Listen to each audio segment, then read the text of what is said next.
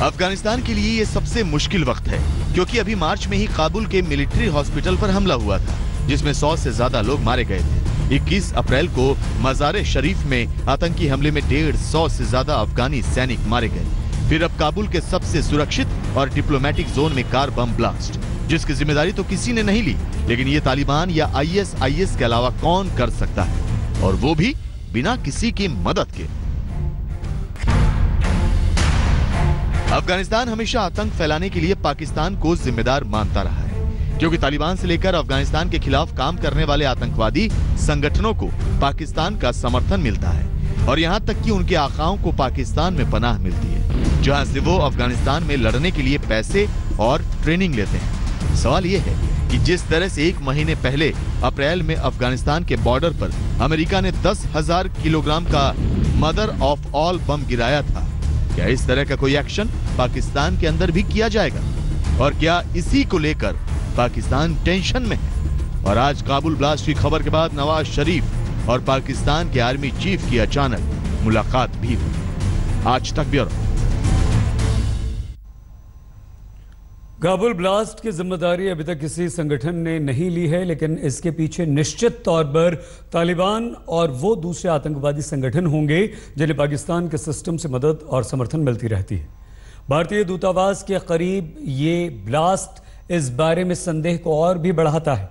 अफगानिस्तान में किस तरह से पाकिस्तान आतंक को फैलाकर अस्थिर करने की कोशिश करता रहा है, आइए ये भी हम आपको बताते हैं।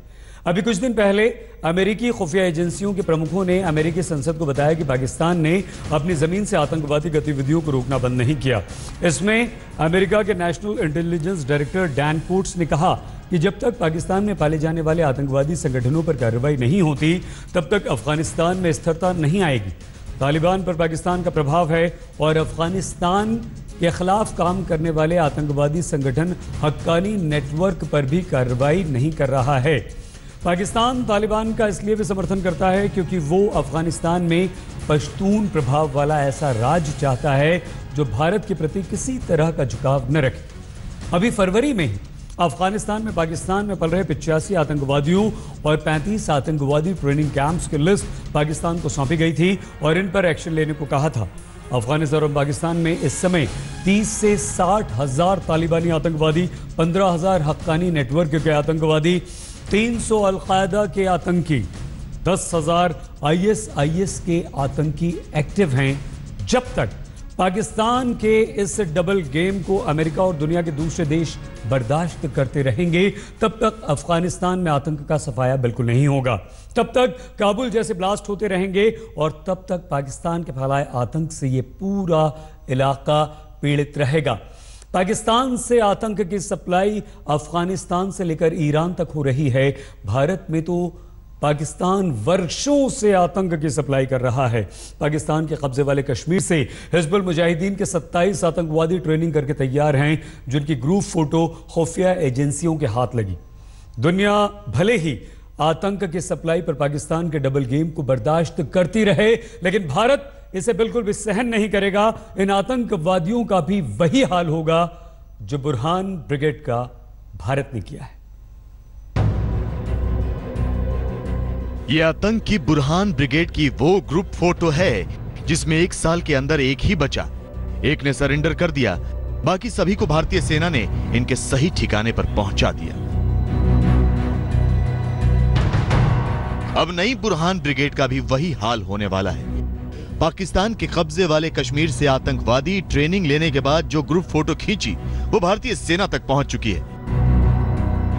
हिजबुल मुजाहिदीन के 27 आतंकवादियों का ये नया बैच है जो पाकिस्तान के कब्जे वाले कश्मीर में ट्रेनिंग लेकर तैयार बैठे हैं और पाकिस्तान सेना के उस मौके का इंतजार कर रहे हैं कि कब इनको घुसपैठ करके कश्मीर में आतंकी हमले करने का इशारा दिया जाता है। भारतीय सेना और सुरक्षा बल भी तैयार है इन सभी को बुरहान वानी और सब्जार अहमद जैसे आतंकवादियों के पास पहुंचाने के लिए।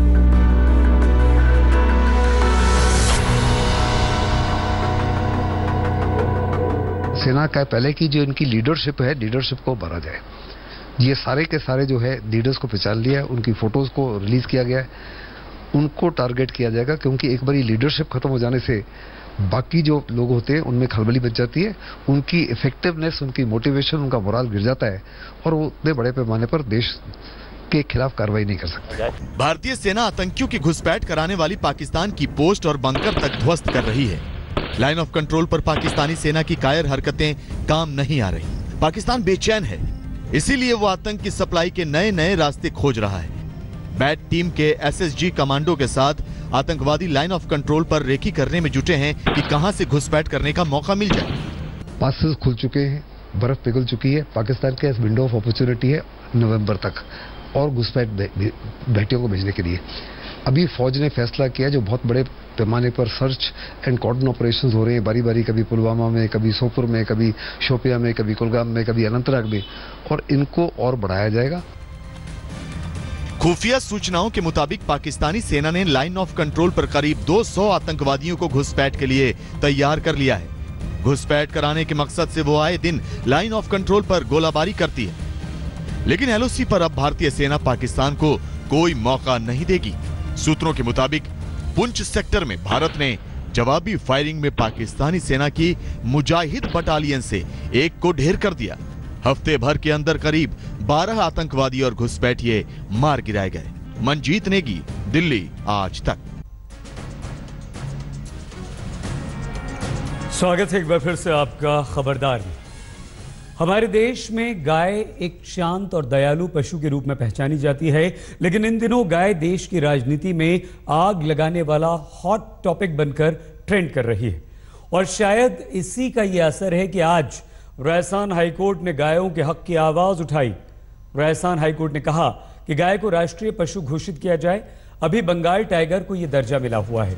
अदालत की सिफारिश है कि कानून में बदलाव करके गौहत्या के मामले में उम्र कैद की सजा दी जाए। अभी गौहत्या में 3 साल की सजा का प्रावधान है। अपने ऐतिहासिक फैसले में राजस्थान हाईकोर्ट ने कहा कि गायों की हिफाजत करना राज्य सरकार के साथ साथ जनता की भी जिम्मेदारी है। राजस्थान हाईकोर्ट ने ये निर्देश जयपुर की हिंगोनिया गौशाला में गायों की मौतों के मामले में सुनवाई करते हुए दिए हैं, जिसकी रिपोर्ट सबसे पहले आज तक ने ही देश को दिखाई थी। दिसंबर 2016 में खबरदार यानी कि हमारे इसी कार्यक्रम में ही हमने हिंगोनिया गौशाला में दम तोड़ती गायों की हकीकत जग जाहिर की थी। हिंगोनिया गौशाला राजस्थान की सबसे बड़ी गौशाला है, लेकिन वहां फैली अव्यवस्था की वजह से हर महीने 500 गायों की मौत की खबर जब आज तक पर हमने दिखाई तो पूरे सरकारी महकमे में हड़कंप मच गया था। आज तक पर हिंगोनिया गौशाला की रिपोर्ट दिखाए जाने के बाद राजस्थान के वसुंधरा सरकार की काफी किरकिरी हुई थी। आप अपने टीवी स्क्रीन पर हिंगोनिया गौशाला में गायों के बदतर हालात की वही पुरानी तस्वीरें देख रहे हैं, जिन्हें देखकर राजस्थान हाईकोर्ट में याचिका दायर की गई थी।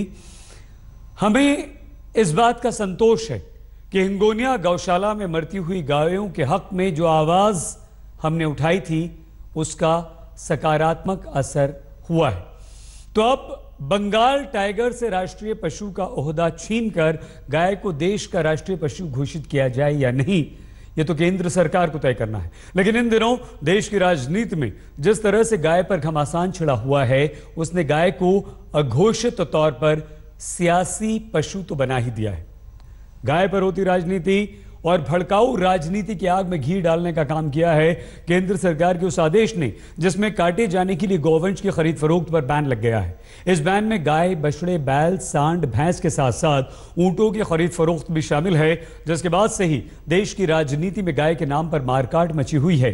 लेकिन इस सियासी घमासान के बीच उन लोगों की सुध लेने की सुध किसी को नहीं है जो सरकार के इस फैसले से सबसे ज्यादा प्रभावित होंगे। ये वो लोग हैं जिनकी जिंदगी ही गौवंश पर आश्रित है।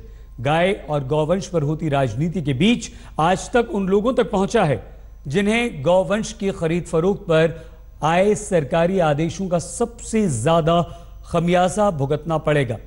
काटे जाने के लिए गौवंश की खरीद फरोख्त पर पाबंदी की व्यावहारिकता को जानने के लिए हमारे संवाददाता आनंद पटेल ने हरियाणा के मेवात में एक साप्ताहिक पशु बाजार का दौरा किया।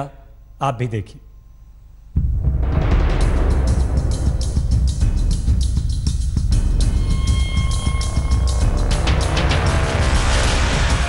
काटे जाने के लिए मवेशियों की बिक्री पर बैन लगाने वाले कानून से पशु कारोबार पर क्या असर पड़ा है, ये जानने के लिए हम हरियाणा के मेवात के फिरोजपुर जिरका गांव जा रहे हैं। फिरोजपुर जिरका में साप्ताहिक पशु बाजार लगता है। हम वहां पहुंचे तो हैरान रह गए। पशु बाजार में सिर्फ और सिर्फ ऊंट नजर आए, न गाय का नामो निशान, न भैंसें, न बकरियां। केंद्र सरकार के नए कानून के चलते जमीन पे क्या हालत है, ये जानने के लिए हम इस वक्त मेवात के फिरोजपुर जिरका में हैं। और ये पशु बाजार है जहां पे हर हफ्ते 2 दिन राजस्थान और यूपी से किसान और खरीदार आते हैं जानवरों की खरीद फरोख्त करने के लिए। लेकिन नए कानून के तहत गाय, भैंस और यहाँ तक कि ऊंट की खरीद फरोख्त पर पाबंदी है मीट के लिए। और इसके चलते आप देख सकते हैं बाजार की क्या हालत है। यहाँ पे सिर्फ चंद ऊंट नजर आ रहे हैं और भैंस तो बिल्कुल नहीं है। गाय का कारोबार काफी वक्त से बंद पड़ा है, जब से जो गौरक्षक हैं तथाकथित गौरक्षक, उनका आतंक इस इलाके में देखने को मिला है। किसान हैं यहाँ पे और कुछ कारोबारी हैं, उनसे बात कर लेते। पहले तो जो यहाँ के ठेकेदार हैं इस बाजार के, उनसे बात करते। काफी महंगा ठेका लिया था आपने? हाँ सर, काफी महंगा ठेका लिया था। हमारे काफी नुकसान है अब की बार। सरकार के नए नए कानून आ रहे हैं इसी साल में सारे। पहले नोटबंदी हुई सर, नोटबंदी से फिर सर यूपी में बंद कर दिया माल जाना यहाँ से। जो बूचड़ खानों कार हुई थी वो बंद कर दिया। इस वजह से किसान माल नहीं लाते, यूपी के खरीदार नहीं आते सर। इससे काफी हमें असर हुआ है और ये नए कानून लाने से तो सर ये पैंट ही खत्म हो जाएगी। यहाँ पे गाय का तो वैसे ही कारोबार बंद है, अब भैंस का जो सबसे ज्यादा कारोबार होता था उसकी वजह से किसानों की बहुत दिक्कत होगी। क्योंकि अगर किसान जिनकी भैंस दूध देना बंद कर देगी, उसका क्या करेगा? वो घर पे ही मर जाएगी, कि बेचने का तो कोई सिस्टम नहीं रहेगा। इसलिए किसान के जो बूढ़ा पशु हो जाता है, दूध नहीं देता, वो घर पे मर जाएगा। फिर पैंट में अगर यहाँ बाजार में लाएगा तो पकड़ा जाएगा, लाएगा तो फिर करेगा क्या? यहाँ के आगे माल खरीद नहीं रहा कोई, तो फिर यहाँ लाके क्या करेगा? यहाँ पे खेती इतनी ज्यादा नहीं होती है, तो ये पशु के जो कारोबार हैं इस पे ही लोगों की रोजी रोटी है। सर, इसके ऊपर पशुओं के ऊपर सारी मेवात है। पशु ना है, बिका कुछ ना होया तो बच्चा भूखा मरेगा। बच्चा भूखा मरेगा तो दिक्कत आएगी। ना यहाँ नहर है, या ना धान होता है, ना पानी है, कोई सहूलियत नहीं है। नहर हो तो धान, हमारी एक फसल होती है सिर्फ, ये गेहूँ बोले ये बाजरा बोले। यहाँ कुछ फसल ना हो, सारी जनता परेशान है। पैंट कि मैं पशु नहाया तो जनता परेशान होगी, जान भर से परेशान हो जाएगा। खेतन खा जाएंगे, जो थोड़ा बहुत हमारे पास हो वो भी ना हो से। मेवात का फिरोजपुर जिरका राजस्थान बॉर्डर से सटा है। इस पशु बाजार में राजस्थान से लोग पशु खरीदने आते हैं, लेकिन केंद्र सरकार के नए आदेश से पशु बाजार में सन्नाटा है। पहले जहां हर हफ्ते 4 से 5 लाख रुपए का कारोबार होता था, अब बाजार का ठेका लेने वालों को किश्त अदा करना भारी पड़ गया है। तो हम इसको पैंट से अपने नगर पालिका से हम इसका ठेका छोड़ते हैं इस पैंट का। तो अब हमने छोड़ा इसका 1 करोड़ 92 लाख रुपए का। तो सर, जब से नोटबंदी हुआ है, जब से ज़्यादा असर पड़ रहा है, तो ठेकेदारों के पास भी इसकी किस्त नहीं निकल पा रही है सर। और उसके बाद में फिर गोशबंदी हो गई, तो सर इसमें नहीं तो पशु आ रहे हैं, नहीं कोई व्यापारी आ रहा है, इसका असर जो ज़्यादा पड़ रहा है। और जो यहाँ पे पैंट वैंट लगाते हैं सर, जो यहाँ पे होटल हैं, चाय की होटल हैं, बीड़ी माछ बेचते हैं, सब कोई किसी का धंधा नहीं चल रहा है। इससे बहुत ज़्यादा असर हुआ है यहाँ पे। यहाँ मौजूद इक्का दुक्का लोगों से हमने बात की तो उनका दुख बाहर आ गया। लोग कहते हैं कि सरकार को गाय की चिंता ज्यादा सताती है, लोगों की कम। पहला नंबर जो मोदी जी प्रधानमंत्री बने तो 11 महीने में नोटबंदी कर दी, उससे काफी नुकसान हो गया। हमारा 2 महीना नहीं चल गया पैंट में सू, ना तो नोट देवे कोई पुराना नया मिला नहीं। 200 रुपये पब्लिक परेशानी। वहाँ से पिंड छूटो जी, अब योगी जी सीएम बन गई उत्तर प्रदेश में, अब योगी जी ने सारा बुचड़ खाना ही बंद कर दिया।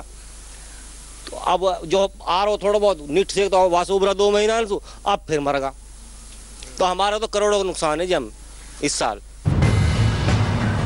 फिरोजपुर जिरका के इस पशु बाजार में हर किसी को बस एक ही बात समझ में नहीं आ रही।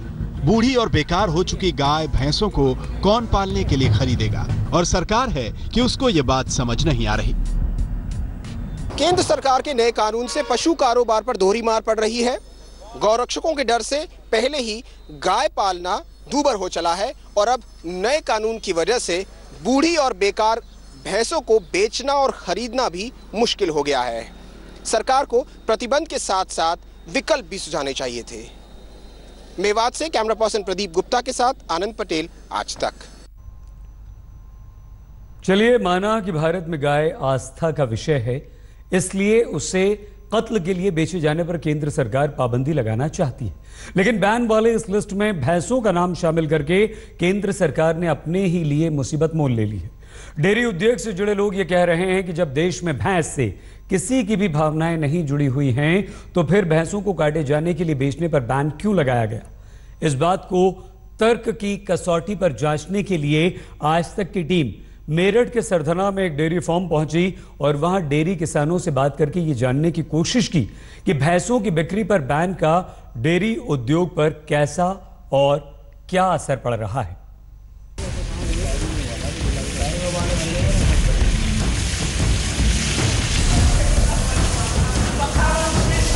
और जिस हिसाब से ये सुन रहे हैं कि भैंस का ये कटान वटान सब ये बंद होगा, जो भैंस हमारे रिजेक्ट हैं उनका हम क्या करेंगे, क्यों भैंस पर डे लगभग 400 रुपये रोज़ खाती है और भैंस अगर ख़राब होगी तो उसे कौन 400 रुपये रोज़ खिलाएगा।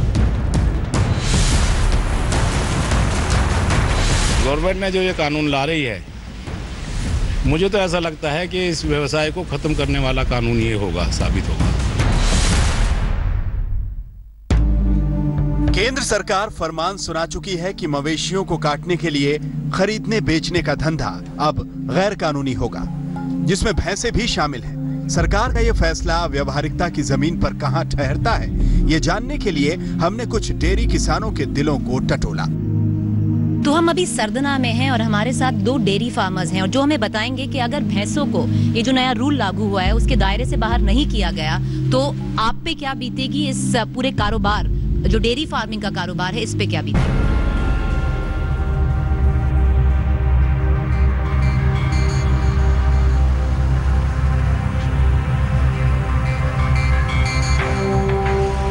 आपको क्या लगता है कि जो अभी जो भैंसें हैं अगर उनको नहीं बेच पाएंगे, जो पुरानी भैंसें हैं जो खत्म हो गई हैं, जो दूध नहीं देंगी, उन्हें नहीं बेच पाएंगे तो उनका क्या होगा?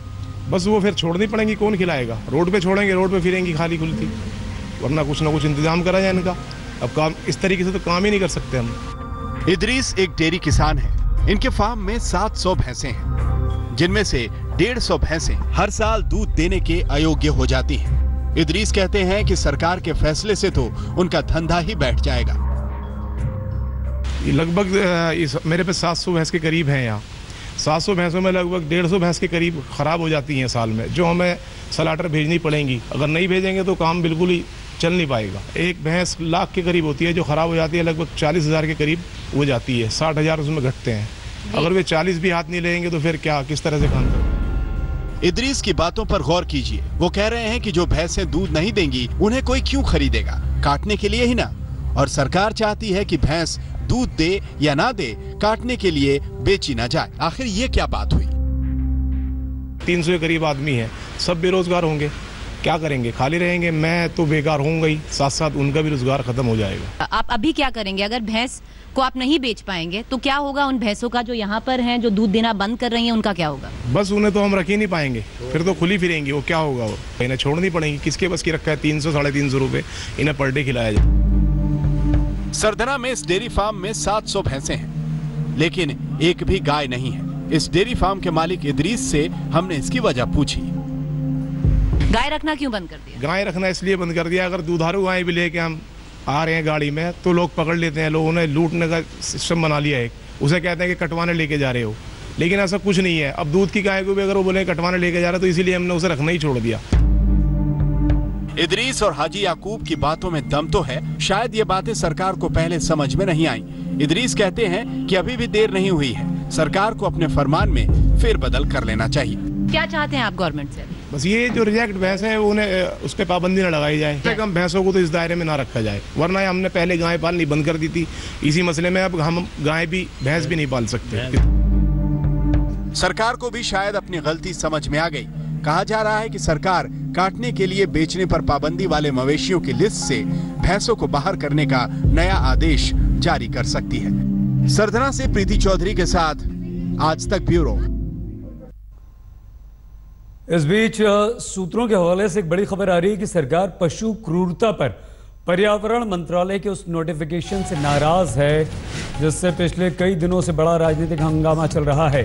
सूत्रों के अनुसार सरकार इस नोटिफिकेशन की टाइमिंग और इसके कंटेंट को लेकर भी नाराज है। इस नोटिफिकेशन में कई ऐसे नियम बताए गए हैं जिन्हें असल में लागू करना बहुत मुश्किल होगा और बहुत मुमकिन है कि अगले कुछ दिनों में पर्यावरण मंत्रालय नए नोटिफिकेशन को लेकर आए।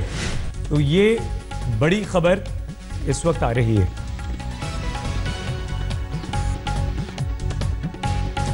खबर आप कीजिए, बस थोड़ा सा इंतजार, कुछ ही देर में हम होंगे हाजिर। तो